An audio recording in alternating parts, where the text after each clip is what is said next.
నమస్తే, welcome to NSTV news. ముందుగా ముఖ్యాంశాలు. ఎన్టీఆర్ జిల్లా తిరువూరులో సిపిఎం పార్టీ ఎన్టీఆర్ జిల్లా 25వ మహాసభలు. సిపిఎం రాష్ట్ర కార్యదర్శి వర్గ సభ్యులు సిహెచ్ మరియు సిపిఎం రాష్ట్ర కార్యదర్శి వర్గ సభ్యులు వి శ్రీనివాసరావు కమెంట్స్. కుటుంబంలో ఎంతమంది పిల్లలుంటే అంతమందికి తల్లికి వందనం 15,000 ఇస్తామన్నారు. ఇవాళ్లే ప్రకటన చేశారు.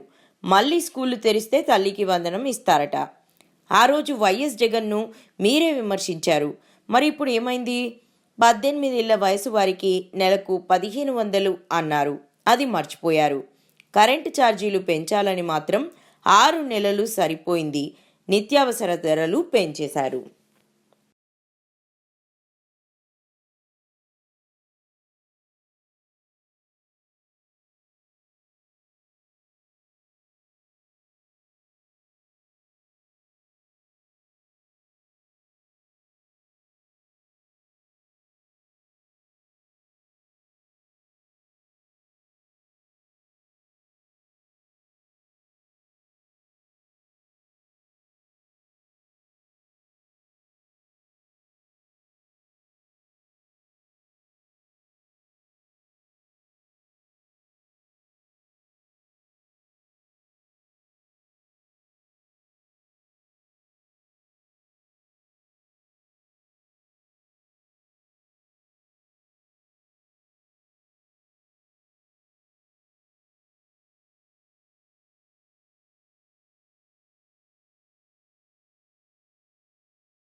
మతాన్ని ఈరోజు ఒక అడ్డం పెట్టి మత విశ్వాసాలని దోపిడీ చేసి ప్రజలను వంచడానికి ఈ ఉన్మాదాన్ని రెచ్చగొడతా ఉంది బీజేపీ అని చెప్పదలుచుకున్నారు.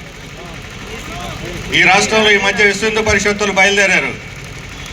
దేవాలయాల మీద మాదే హక్కు, మా దేవాలయాలు మాకేని హిందువుల్లో రెచ్చగొట్టి వాళ్ళు భయాందోళన సృష్టిస్తున్నారు. దేవాలయాలన్నీ హిందువుల ఆధీనంలోనే ఉన్నాయి, మసీదులన్నీ ముస్లింల ఆధీనంలోనే ఉన్నాయి, చర్చిలన్నీ క్రైస్తవుల ఆధీనంలో ఉన్నాయి.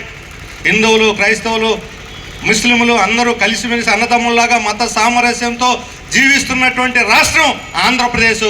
ఈ ఆంధ్రప్రదేశ్లో మత చిచ్చు పెట్టి ప్రజల మధ్య విద్వేషాలు, ఘర్షణలు పెట్టి రాజకీయంగా లబ్ధి పొందడానికి దేవుణ్ణి గోళ్లని రాజకీయం చేసి అధికారానికి అగబాకాలని బీజేపీ ప్రయత్నిస్తుంది. అందుకని విశ్వ హిందూ పరిషత్ని అడ్డం పెట్టుకొని ఈరోజు బీజేపీ నాటకాలు ఆడుతూ ఉంది. నేను అడుగుతున్నాను, ఇక్కడ దేవాలయాల మీద హిందువులకే అధికారం ఉండాలి, ప్రభుత్వ నియంత్రణ వద్దు అంటున్నటువంటి ఆర్ఎస్ఎస్ వాళ్ళ పరివారం బీజేపీ వాళ్ళు, ఆ బీజేపీ అధికారంలో ఉన్నటువంటి ఉత్తరప్రదేశ్ దేవాలయాల్లో ఎవరి నియంత్రణలో ఉన్నాయి చెప్పండి, మీకు దమ్ము ధైర్యం ఉంటని చెప్పి అడుగుతా ఉన్నాను. బీజేపీ ముఖ్యమంత్రి ఆదిత్యనాథ్, యోగి ఆదిత్యనాథ్ ముఖ్యమంత్రి అయిన తర్వాతే చట్టం తీసుకొచ్చాడు దేవాలయాలన్నింటినీ ప్రభుత్వ నియంత్రణలోకి తీసుకొస్తూ. అవునా కాదా చెప్పండి అని అడుగుతా ఉన్నాను. అంటే ఉత్తరప్రదేశ్కు ఒక చట్టం, ఒక న్యాయం, ఆంధ్రప్రదేశ్కు ఇంకో న్యాయమా? అయోధ్య రామాలయాన్ని ప్రారంభించింది ఎవరు? కాశీ విశ్వనాథుడి దేవాలయం రెండోసారి ఆధునీకరణ పనులు ప్రారంభించింది ఎవరు? అయోధ్య దేవాలయ ట్రస్ట్ని నియమించింది ఎవరు? అందులో ప్రభుత్వ ప్రతినిధులు ఉన్నారా లేదా అడుగుతా ఉన్నాను. అంటే అవన్నీ మీ ఆధీనంలో ఉండాలి, మీ ప్రతినిధులు ఉండాలి, ప్రభుత్వ ప్రతినిధులు ఉండొచ్చు, ఇక్కడ మాత్రం ప్రభుత్వ నియంత్రణ వద్దా? అంటే ఎవరు నియంత్రణలో పెడతారు? అంటే మహంతులు, ధర్మాచార్యులు. ఎవరా ధర్మాచార్యులు? ప్రజలకే తెలియదు ఆ ధర్మాచార్యులు యుగం పోయి 100 సంవత్సరాలు అయిపోయింది. ఈరోజు నేను అడుగుతున్నాను, ఈరోజు ముస్లింల మీద ఈ నియంత్రణ ఉందని అడుగుతున్నారు కొంతమంది. ముస్లింలకు కూడా వక్ఫ్ బోర్డు ఉంది, ఆ వక్ఫ్ బోర్డును ప్రభుత్వం నియమిస్తుంది. ఆ వక్ఫ్ బోర్డులో ముస్లింలే కాదు హిందువులు ఉండాలని చట్టం సవరణ చేస్తున్నారు. పార్లమెంట్లో సవరణ చట్టం పెట్టారు. ముస్లింలే కాదు వక్ఫ్ బోర్డులో హిందువులు కూడా ఉండాలని, ప్రభుత్వ ప్రతినిధులు ఉండాలని. వక్ఫ్ బోర్డులో హిందువులు ఉండాలి, కానీ హిందూ దేవాలయాల్లో ముస్లింలు క్రైస్తవులు ఉండకూడదా? లేరు, ఎక్కడా లేరు.